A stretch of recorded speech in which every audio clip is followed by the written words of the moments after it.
দেবু বুলবুলের কলম। আজকের গল্প অলোকবাবুর ওটিজি।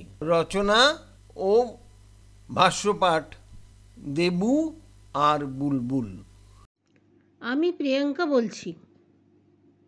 আজ আপনাদের এক অদ্ভুত ঘটনার কথা আমি শোনাব। সেটা আমার হাজব্যান্ডের অলোকের খাই খাই বাটিকের সাথে জড়িত। এইবার শুনুন ঘটনাটা। হ্যাঁ গো, শুনছো? বলছি 8:30 তো বাজে, ব্রেকফাস্ট হয়েছে?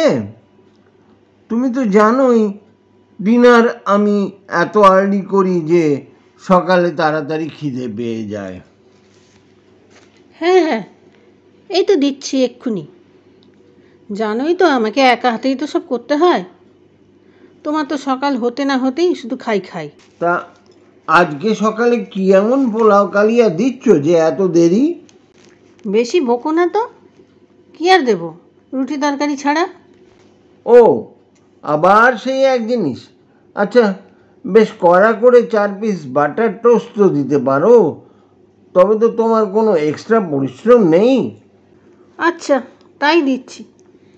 তবে তুমি যেরকম হার্ড টোস্ট পছন্দ করো, মানে পাউরুটিটা হতে হবে শক্ত সেঁকা দুদিকেই, আবার না পড়ে একটুও, সেরকম তো তাওয়াতে করা মুশকিল। ওকে, চলো তাহলে একটা ওটিজি কিনে আনি। ওটিজি বলে একটা জিনিস আছে, তুমি জানো তো? সেটা আবার কি? আমি তো কোশ্মিনকালেও শুনিনি। টোস্টার জানতাম, সে তো দুদিনেই খারাপ হয়ে যায়। বিরক্ত লেগে গেছে আমার, আমি আর ওর মধ্যে নেই। আরে না না, ওটিজি মানে হচ্ছে ওভেন টোস্টার গ্রিলার। এতে তুমি পাউরুটি সেঁকতে পারবে, কেক বেক করতে পারবে, আবার চিকেন গ্রিলও করতে পারবে। আর কদিন পরেই তো আমাদের অ্যানিভার্সারি, এটা তোমাকে আমার অ্যানিভার্সারি গিফট হিসেবেই ধরে নাও। যাকে আজ সন্ধেবেলা তুমি রেডি হয়ে থেকো, আমরা বেরোবো।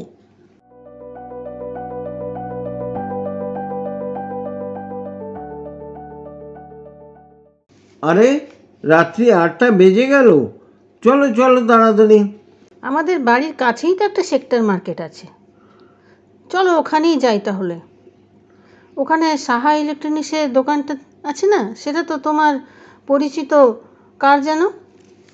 হ্যাঁ হ্যাঁ, জয়ন্ত সাহা। ওনার ভাই আমার সাথে একসাথে কাজ করতো। ওই তো, দোকানটা বেশ ফাঁকাই আছে। সাহাবাবুও রয়েছেন দেখছি। এই যে সাহাদা, ভালো আছেন? বলছি, আপনার দোকানে ওটিজি আছে? তাহলে একটা দেখান তো। কি যে বলেন, থাকবে না কেন? তবে ওটিজি তো আজকাল খুব একটা কেউ কেনে না। আমার কাছে একটা আছে, তবে একটু পুরনো। আপনাকে ডিসকাউন্ট দিয়ে দিয়ে দেব। দেখাবো নাকি? হ্যাঁ দেখান। এই, একটু গুদামে যা তো। ওখানে ডান দিকের কোনায় একটা ওটিজি আছে, দেখবি ওটা নিয়ে আয়। জিনিসটা ভালো হবে তো সাহাদা? ব্যবহার করে দেখুন না, আমি তো আছি। দেখে তো ভালোই মনে হচ্ছে, কোম্পানিটাও নামি। থাকে, এটাই দিয়ে দিন তাহলে। বাড়ি নিয়ে এসে মহা আনন্দে ওটা একটা প্লাগে কানেক্ট করলাম। সাথে দেওয়া ম্যানুয়াল বইটা পড়ে আমার কর্তা সব বুঝিয়ে দিল আমাকে। পরের দিন সকালে পাউরুটি টোস্ট করলাম। বেশ হার্ড টোস্ট হলো, মাখন ও গোলমরিচ সহযোগে একটা খাওয়াও হলো। কর্তাও খুব খুশি। কদিন পরে একটা কেকও বানালাম, সেটাও বেশ ভালো খেতে হয়েছিল। এইভাবেই চলতে থাকলো মাঝে মাঝে টোস্ট বানানোর কাজ। কর্তা এখন বেশ খুশি। 7-8 মাস কেটে গেল এইভাবে।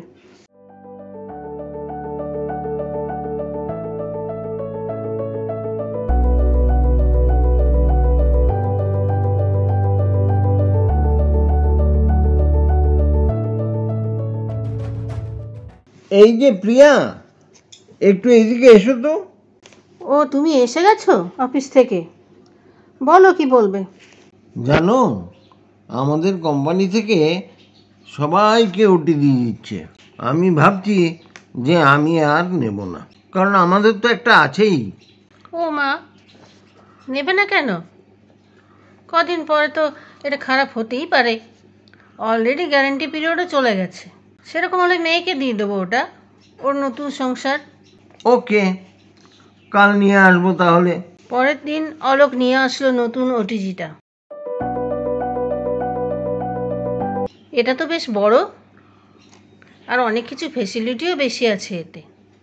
এক কাজ করি, চলো এটা ব্যবহার করি, আর পুরনোটা বক্সে ঢুকিয়ে দিচ্ছি।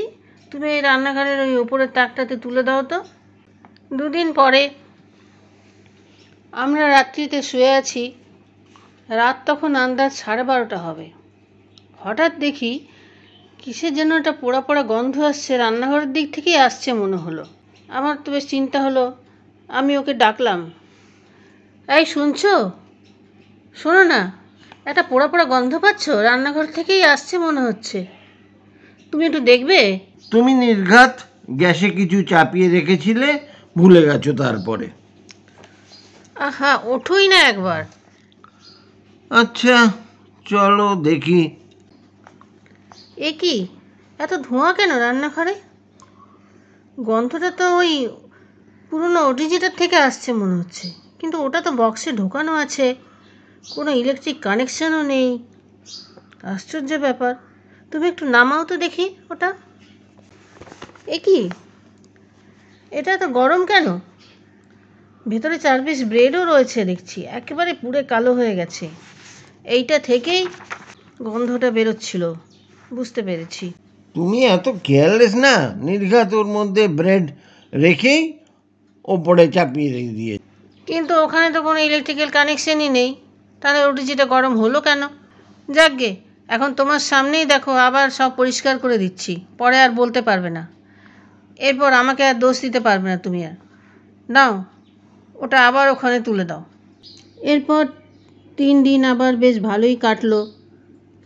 ও মা, 4 দিনের দিন আবার সেই একই কাণ্ড। এবার আর খোঁজাখুঁজি করতে হলো না। বক্সটা নামিয়ে দেখলাম যে ওটা খুবই গরম, আর ভেতরে 4 পিস পোড়া পাউরুটি। মনে হচ্ছে যেন এক্ষুনি এটা চলছিল। আমরা ভীষণ আশ্চর্য হয়ে গেলাম যে কানেকশন ছাড়াই এটা কি করে হচ্ছে। বেশ ভয়ও পেয়ে গেলাম। পরের দিন সকালে আমার কর্তাকে বলে ওটা আমাদের ঘরের ভেতরে একটা বেশ গভীর লফট আছে, ওর মধ্যে তুলে রাখা করালাম। ভাবলাম যাকগে, এবার নিশ্চিন্তি, আর কিচ্ছু হবে না। 6-7 দিন বেশ ভালোই কাটলো। আমাদের মন থেকে ব্যাপারটা প্রায় চলেই গেছিল। ও হরি, 7 দিন পর আবার যথারীতি সেই একই কাণ্ড। সেই পোড়া গন্ধটা আসছে লফটের ভেতর থেকে। কর্তাকে বললাম, শুনছো, ওই আপদ ওটিজিটাকে নামাও তো দেখি। হ্যাঁ হ্যাঁ, এই নামাচ্ছি। কিন্তু এ কি, আবার সেই এক কাণ্ড, সেই পাউরুটি পোড়া। ওটাকে এক্ষুনি বাইরে রেখে এসো। শোনো, কাল একবার শাহবাবুর দোকানে যাব, ব্যাপারটা ওনাকে বলা দরকার। ওটা ফেরত দেওয়ারও চেষ্টা করব। শাহবাবু সব শুনলেন। এত সব তো জানি নে, তবে একবার তো সর্দারজি ওটা কিনে নিয়ে গেছিল, কিন্তু 7 দিন পরে ফেরত দিয়ে যায়। আমি পরে শুনেছিলাম যে ওটার মধ্যে যখন পাউন্ডি শেখা হচ্ছিল, তখন সর্দারজির এক শিশুপুত্র ওটার ভেতরে হাত দিয়ে ফেলে, আর প্রচণ্ড ইলেকট্রিক শক খেয়ে পরে মারা যায়। এ কথা শুনে আমার তো ভয়ে হাত পা ঠান্ডা হয়ে আসে। তবে ঘটনাটার কথা শুনে, ওই বাচ্চাটার কথা ভেবে আমাদের মনটাও খুব খারাপ হয়ে যায়। তারপর আমরা দুজনে ঠিক করলাম ওটাকে চিরতরে বিদায় করব। তাই আমরা গাড়ি করে দুজনে গিয়ে ওটা দামোদরের বিসর্জন দিলাম। এরপর আমরা বাড়ি চলে আসি। তারপর থেকে আর কোনো দিন কোনো গোলমাল হয়নি।